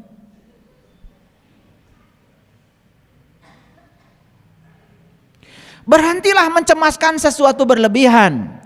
Ingatlah, khawatir adalah imajinasi pikiran untuk menciptakan sesuatu yang tak diinginkan. Jadi sebetulnya khawatir itu apa? Khawatir itu sekarang kita tahu itu hanya imajinasi pikiran untuk menciptakan sesuatu yang tidak diinginkan. Nah, ini lucu. Kita tidak mau itu terjadi, tetapi yang tidak ingin kita terjadi itu diciptakan oleh imajinasi pikiran, diperkokoh dengan rasa khawatir, atau jadinya jadi. Ari geus jadi nempuhkeun, ieu mah ti Allah. Ujian. Cek Allah teh, memang Allah teh dosen. Ngasih ujian sekali. Apa perlunya Allah ngasih ujian sama kalian? Jadi Allah itu tukang ngasih ujian, tukang ngasih kutukan, tukang ngasih azab. Ya Allah. Allah yang Maha Pengasih, Maha Penyayang. Nih saya kasih tahu, Allah itu tidak pernah ngasih ujian, malas meriksanya. Udah tulisanmu jelek, nggak bisa dibaca. Saya aja dosen, saya bilang sama mahasiswa saya, khusus untuk ujian hari ini tolong tulisanmu yang terbaik sepanjang hidup. Iya, sudah jawabannya nggak jelas. Nomor 1 di mana, nomor 2 di mana? Udah saya kasih kertas, nomor 1 sini, nomor 2, udah dicek, cek celok. Udah gitu tulisannya, aduh tulisan. Saya lihat tulisan itu, langsung itu. Langsung mual gitu. Pokoknya saya sering bilang gitu. Bayangkan Allah ngasih ujian. Kasihan tuh Allah tuh meriksanya. Iraha Allah Mariosna. Allah nggak penting ngasih ujian buat kalian, nggak penting. Allah hanya mengingatkan supaya kamu tambah baik, itu aja, nggak ada ujian. Paham ya? Ya. Berat ringan di mana? Jadi kalau gitu di hidup ada yang berat, ada yang ringan, gak ada. Ada kesulitan nggak dalam hidup?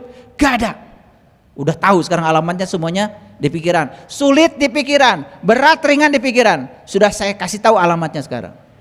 Jadi dalam hidup gak ada berat, gak ada ringan, gak ada kesulitan. Paham sekarang? Ya. Segala sesuatu yang kau bayangkan mungkin saja akan terjadi. Maka bayangkanlah hal-hal baik dengan pikiranmu yang positif. Jadi kalau ingin yang terjadi yang positif, bayangkan semua yang positif. Ya, jangan sering membicarakan yang negatif. Kebahagiaan tidak perlu dicari, karena kebahagiaan bisa kamu ciptakan sendiri dengan pikiran. Jadi sekarang tahu ya, berhenti mencari kebahagiaan. Rubah pikiranmu supaya kamu menemukan kebahagiaan saat ini. Karena penderitaan dan kebahagiaan buah pikiranmu sendiri.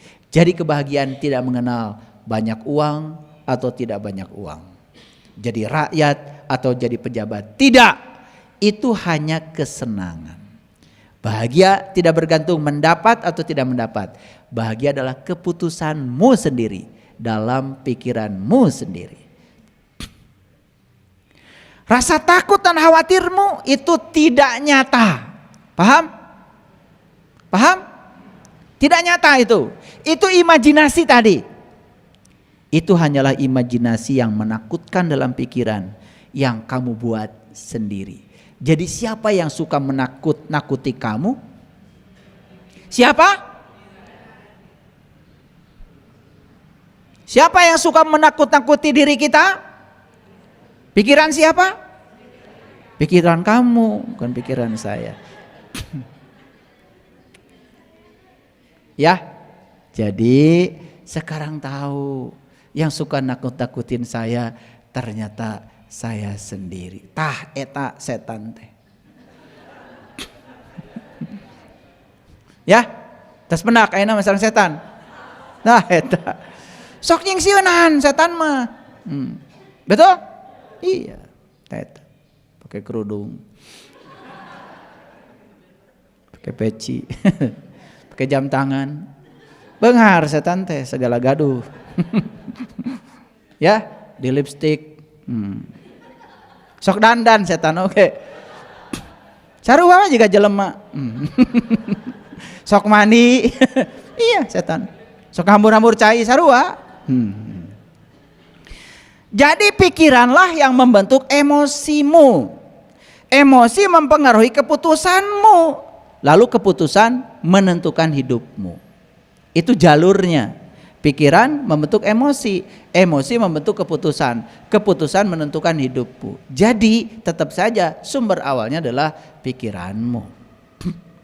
Betapa seringnya kata-kata yang salah telah mengarahkan seseorang kepada pikiran yang salah. Ya, karena kita ini ya hampir tidak menyaring setiap kata-kata.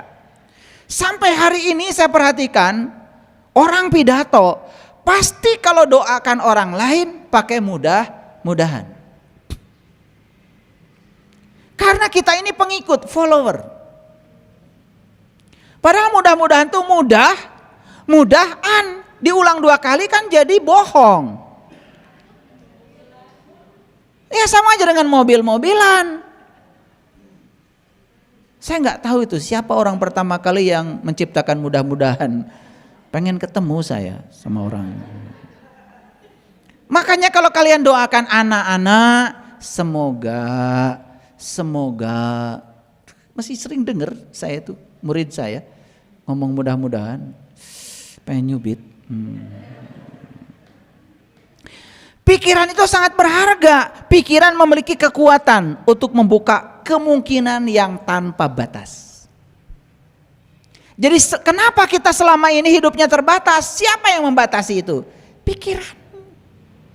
Padahal pikiran ini memiliki kekuatan untuk membuka kemungkinan yang tanpa batas. Itu hebatnya pikiran. Para sahabat, kita sering mendengar dunia pendidikan. Katanya dunia pendidikan itu sedang mencerdaskan bangsa. Betul? Nah, betul apa tidak? Tujuan pendidikan itu bukan untuk menggantikan pikiran yang kosong, tetapi untuk menjadikan pikiran yang terbuka. Lihat saya semuanya. Selama ini anak-anak kita pikirannya itu diganti oleh pengetahuan. Lalu disuruh menghafal ini, menghafal itu, menghafal ini, menghafal itu. Inilah sistem pendidikan yang tidak pernah akan membangun kesadaran. Hanya membuat anak-anak kita menjadi apal cangkem. Hanya menjadi para penghafal yang tidak ada maknanya. Makanya tujuan pendidikan yang sebenarnya adalah membangun pikiran yang terbuka. Ini tujuan pendidikan. Saya bicara di sini. Jadi kalau pikiran seseorang dari hasil pendidikan makin tertutup, apalagi merasa paling benar. Contoh, mohon maaf. Ada kan pendidikan agama. Kalau dia belajar agama, pikirannya makin tertutup, merasa paling benar, semua orang lain salah, bahkan menghalalkan darah orang lain karena dia paling benar, itu sudah gagal pendidikan agama. Harusnya pendidikan apapun membuat pikiran makin terbuka, bukan mengisi pikiran kosong dengan pengetahuan. Saya kasih tahu ya, anak saya belum hafal Iqra, anak saya belum hafal juz amma, tenang aja. Kalau pikirannya sudah terbuka, apa yang salah? Daripada dicekokin hafalan banyak, makin tertutup. Begitu dia hafal juz amma, mulai dia mendikte orang lain. Kasihan katanya temannya nggak hafal juz amma. Itu kan udah salah. Sistem pendidikan yang salah. Dan selama ini sistem pendidikan justru membuat anak-anak kita semakin tertutup. Kan dicekok anak kita supaya merasa paling benar. Betul nggak? Di luar dirinya semuanya salah. Ini sistem pendidikan yang keliru. Makanya kalian saya kasih tahu berkali-kali, ketemu saya bahaya. Ya kan? Karena begitu bertemu saya, pikiran kalian akan terbuka. Karena selama ini pikiran kalian tidak bahaya, karena tertutup, merasa paling hebat. Bertemu dengan saya, kalian bahaya, karena pikiran kalian jadi terbuka. Bahaya nggak? Bahaya. Terkadang bukan rasa sakit yang membuat kita menderita, tapi pikiran negatif tentang diri kita yang membuat segala sesuatu menjadi buruk. Pernah nggak mendengar kata-kata saya? Sakit itu alami dan rasa sakit itu ada. Saya juga pernah sakit. Tetapi penderitaan karena rasa sakit itu pilihan. Di sini milihnya.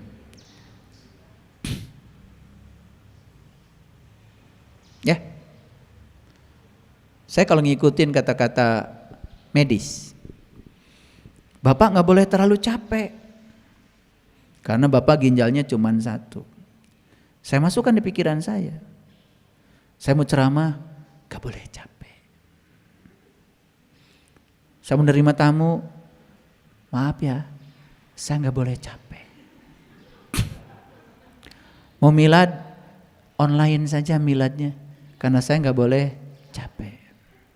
Olahraga online saja, karena saya nggak boleh capek. Bayangkan kalau itu saya ikuti dan pikiran saya ikuti itu.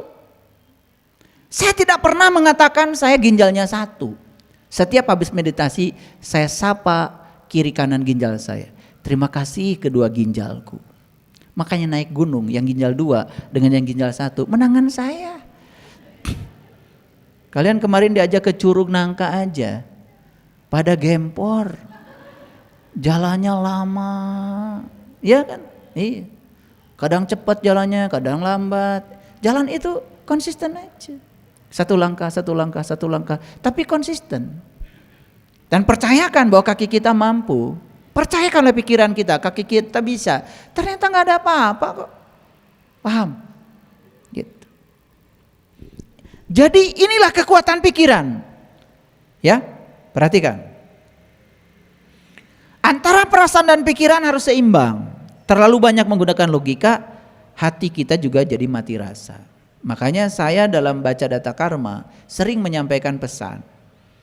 Anda ini terlalu logika. Ada juga Anda ini terlalu rasa. Nah, harus seimbang logika dan rasa, karena itu timbal balik. Itulah pentingnya belajar spiritual. Bukan mau memperdalam rasa, tetapi menyeimbangkan antara logika dan rasa. Itu penting. Tinggalkan pikiran yang membuatmu lemah dan peganglah pikiran yang membuatmu kuat. Kan kita suka begitu ya? Ya. Waduh, nanti kalau ya Bapak ini sudah nggak ada di kantor ini lagi, gimana ya kantor saya? Tuh, pikiran sedang membuat drama. Percayalah, percayalah. Setiap ada yang meninggal pasti ada gantinya. Percaya. Percaya apa tidak? Iya. Makanya nggak usah dilemahkan. Jangan melemahkan situasi dengan pikiran kita sendiri.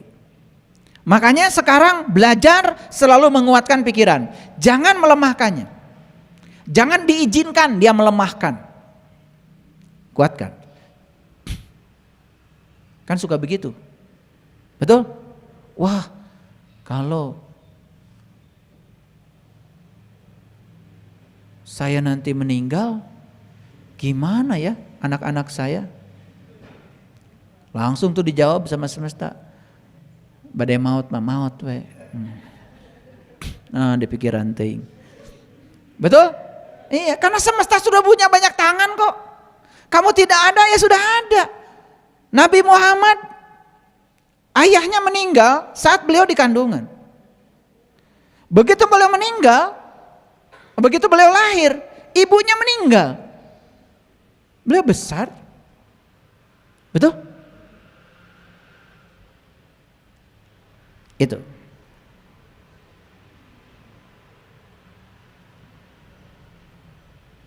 Jadi sebetulnya apa hidup itu kalau begitu? Yuk baca ini. Semua membaca dengan hati. Hidup adalah belajar menerima apa yang kita tidak suka dan belajar melepaskan yang kita suka. Selama ini hidupmu seperti apa? Jujur ya. Hidupmu selama ini belajar melepaskan yang tidak suka. Perlu belajar nggak? Nggak usah belajar, kan dari kecil diajarin begitu. Karena kalian hidupnya selama ini adalah melepaskan yang kalian tidak suka dan hanya menerima yang kalian suka. Belajar nggak itu? Nggak belajar. Jadi kalau begitu hidupmu selama ini belajar apa tidak? Tidak. Karena apa? Menolak yang kita tidak suka, gak usah belajar. Menerima yang kita suka, gak usah belajar. Gak usah belajar dengan saya. Gak usah. Gak usah. Capek-capek belajar dengan saya. Karena di BSI belajarnya terbalik. Selama ini di tempat lain kalian belajar ya pura-pura. Kenapa? Menerima yang kalian sukai itu gak usah belajar. Menolak yang kalian tidak sukai gak perlu belajar. Di sini kalian akan mengalami kekagetan sendiri. Karena di sini diajarkan untuk menerima yang tidak kalian suka. Dan diajarkan melepaskan yang kalian suka. Terasa? Ada BSI peduli. Melepaskan kan? Melepaskan. Ternyata bahagia juga ya ketika kita melepaskan. Lihat foto orang lain yang gak sekolah bisa sekolah. Lihat foto ibu-ibu yang di panti jompo nerima uang gak seberapa dari kita, bahagianya luar biasa. Ternyata hidup kita jadi penuh dengan sukacita ya kalau melepaskan. Cuman pikiran saya yang mengganggu kalau melepaskan takut kita rugi. Kalau melepaskan, takut berkurang. Ternyata melepaskan tidak pernah rugi. Dan setiap melepaskan selalu akan menerima. Jadi yang harus belajar apa? Menerima yang kita tidak suka. Itu belajar. Dan melepaskan yang kita suka. Itu belajar. Berat kan? Salah sendiri ngaji di sini. Menerima yang kita suka biasa. Melepaskan yang kita tidak suka juga biasa. Itulah esensi berperang dalam ayat tadi. Jadi perang di ayat yang tadi itu bukan perang melawan orang lain dan melumpuhkannya karena berbeda. Tetapi perang yang sebenarnya adalah, lihat saya, yang diwajibkan di Quran surat Al-Baqarah 216, wajib kamu berperang. Makanya kan ayatnya itu tadi terintegrasi. Boleh jadi apa yang kamu suka buruk bagimu.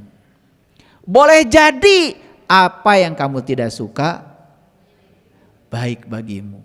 Inilah perang. Jadi perang kita itu sebetulnya adalah belajar menerima yang kita tidak suka dan belajar melepaskan yang kita suka. Ini perang yang diajarkan Al-Quran.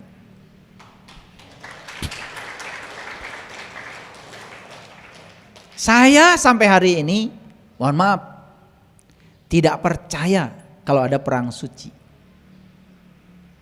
Bagaimana orang yang sudah mencapai kesucian berperang? Bagaimana orang yang sudah mencapai kesucian kemudian melumpuhkan orang lain yang berbeda dengan dirinya? Bukankah orang yang suci itu sudah bijaksana? Bagaimana orang yang suci masih punya dendam? Bagaimana orang yang suci harus membunuh? Tidak ada alasan. Atas nama agama dan Tuhan, membunuh tetap saja membunuh. Walaupun ada kata-kata fitnah lebih kejam daripada tidak memfitnah. Ya? Ngerti sekarang perang? Yuk kita sekarang tangkap makna dari Quran surat Al-Baqarah 216. Diwajibkan kepada kamu berperang. Tuntaskan baca ayatnya. Boleh jadi kamu menyukai sesuatu, padahal itu amat buruk bagimu. Boleh jadi kamu tidak menyukai sesuatu, tapi itu amat baik bagimu. Jadi perangnya apa? Perangnya adalah belajar menerima yang tidak disukai dan belajar melepaskan yang kita sukai. Itu perangnya. Setuju? Jadi Quran itu tidak mengajarkan terorisme. Quran itu tidak mengajarkan kekerasan. Quran itu mengajarkan kelembutan. Makanya saya buka kajian kita hari ini dengan apa? Start the day with love. Feel the day with love. Tuhan membuka Quran surat Al-Fatihah dengan Ar-Rahman Ar-Rahim. Dan mengisinya dengan Ar-Rahman Ar-Rahim. Bukankah itu cinta kasih? Makanya di awal kajian ini saya berbicara tentang cinta. Cinta bukan rasa perasaan, tapi cinta kekuatan positif yang semua bisa membuat semesta ini tercipta. Ya? Gitu. Jadi saya selesaikan dulu. Makanya bagaimana kita bisa berperang? Bagaimana kita bisa berperang? Sebenarnya perang kita dengan siapa? Kapan kita berperang untuk menerima yang kita tidak suka? Dan kapan kita sukses menerima yang kita tidak suka? Kapan? Saat kita sudah selesai dengan pikiran kita sendiri. Saya kasih tahu nih para sahabat, semua konflik kalian dengan orang lain karena kalian masih berkonflik dengan pikiranmu sendiri. Kalau kalian sudah selesai, tidak ada konflik dengan pikiranmu, percaya sama saya, kalian tidak akan pernah konflik. Yang ada, kalian akan disukai oleh semua orang. Percaya sama saya. Kalian akan disukai semua orang. Makanya yang 5 tadi, cara untuk disukai semua orang. Perhatikan itu. Karena orang yang penuh perhatian pada orang lain, itu orang yang sudah selesai dengan dirinya sendiri. Orang yang masih ada konflik dengan dirinya, memberikan perhatian pada orang lain saja, masih harus pakai syarat, bukan? Itu masalah kita. Ini masalah mental kita. Dan ini yang tidak pernah disentuh dalam kajian-kajian spiritual. Kenapa? Kajian spiritual lebih banyak mengajak kita untuk kembali ke masa lalu atau mengangan-angan masa depan yang tidak pasti. Lalu kita mengorbankan saat ini, di sini, sekarang. Padahal hidup kita di sini, saat ini, sekarang. Ya? Jadi oleh karena itu, kuasai pikiranmu. Jangan sampai ia menguasai dirimu. Entah kita dikendalikan atau kita mengendalikan. Dua-duanya berisiko. Mengendalikan ada hadiahnya. Dikendalikan juga ada akibatnya. Jika kamu tidak mengendalikan pikiranmu, orang lain juga bisa mengendalikan kamu. Jadi kenapa kita sering mengizinkan kita dikendalikan orang lain? Karena kita gagal dan lemah mengendalikan kekuatan yang ada pada diri kita sendiri.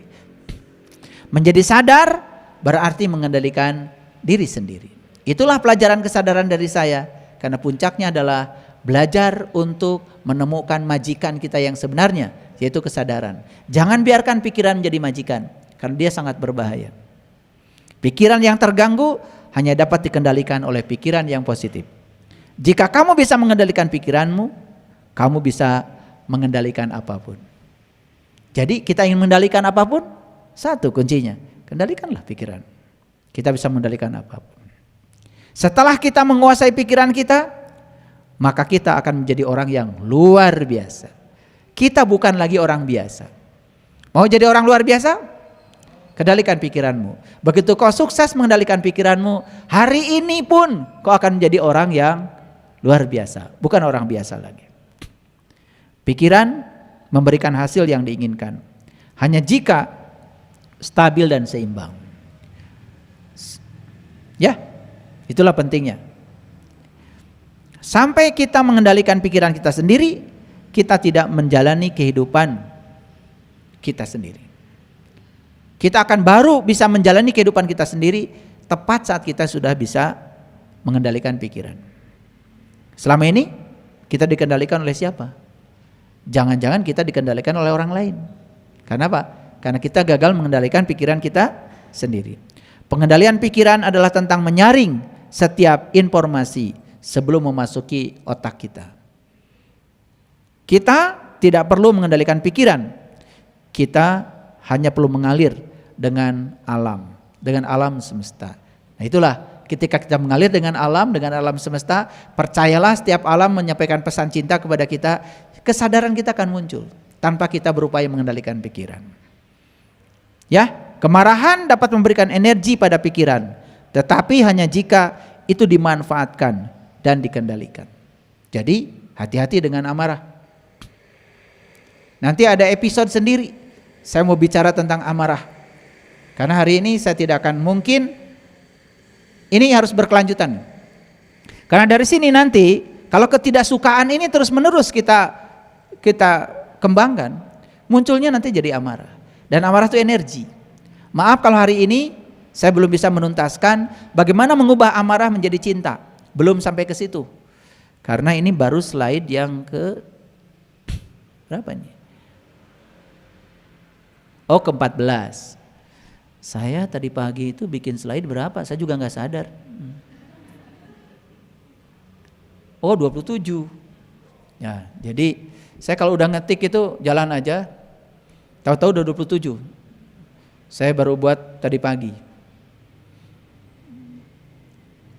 Dan insya Allah minggu depan kita lanjutkan. Saya akan bicara spesial minggu depan tentang bagaimana mengubah amarah sebagai energi yang sangat berbahaya menjadi energi cinta. Banyak hal yang harus kita pahami. Kenapa? Maaf, saya singgung sedikit. Jika hari ini masih ada yang sering mengatakan, saya kurang apa? Pengorbanan saya kurang bagaimana? Suka begitu? Suka begitu? Sebetulnya karena kita belum belajar memberi yang tanpa syarat. Kan suka begitu? Saya kurang apa sih sama kamu? Pengorbanan saya. Wah. Suka begitu kan? Betul? Iya. Biasa itu puisi-puisi itu keluar biasanya kalau lagi konflik. Sepertinya itu puisi yang bijaksana. Padahal sedang mencerminkan betapa Anda masih sangat tolol. Karena Anda merasa seakan-akan apa yang Anda lakukan adalah sebuah pengorbanan. Sekarang ubah setiap pengorbanan menjadi suatu pemberian yang ikhlas. Karena yang sedang diberi pun bukan orang lain. Yang sedang diberi adalah Anda sendiri. Jadi stop semua yang ada di komunitas saya ini membicarakan kurang apa pengorbanan saya. Kok kamu memperlakukan saya seperti itu? Wah, itu puisi-puisi yang sangat-sangat rendah itu. Puisi kampungan. Dan tidak boleh terucap lagi di mulut orang-orang yang berkesadaran. Kalau kalian sudah melakukan sesuatu kebaikan, katakanlah kebaikan ini bukan suatu pengorbanan, tetapi suatu pemberian. Siapa yang diberi? Yang diberi adalah Anda sendiri. Karena tidak ada orang yang diberi kecuali Anda sendiri. Karena setiap pemberian hanya akan kembali pada Anda sendiri. Terima kasih. Assalamualaikum warahmatullahi wabarakatuh.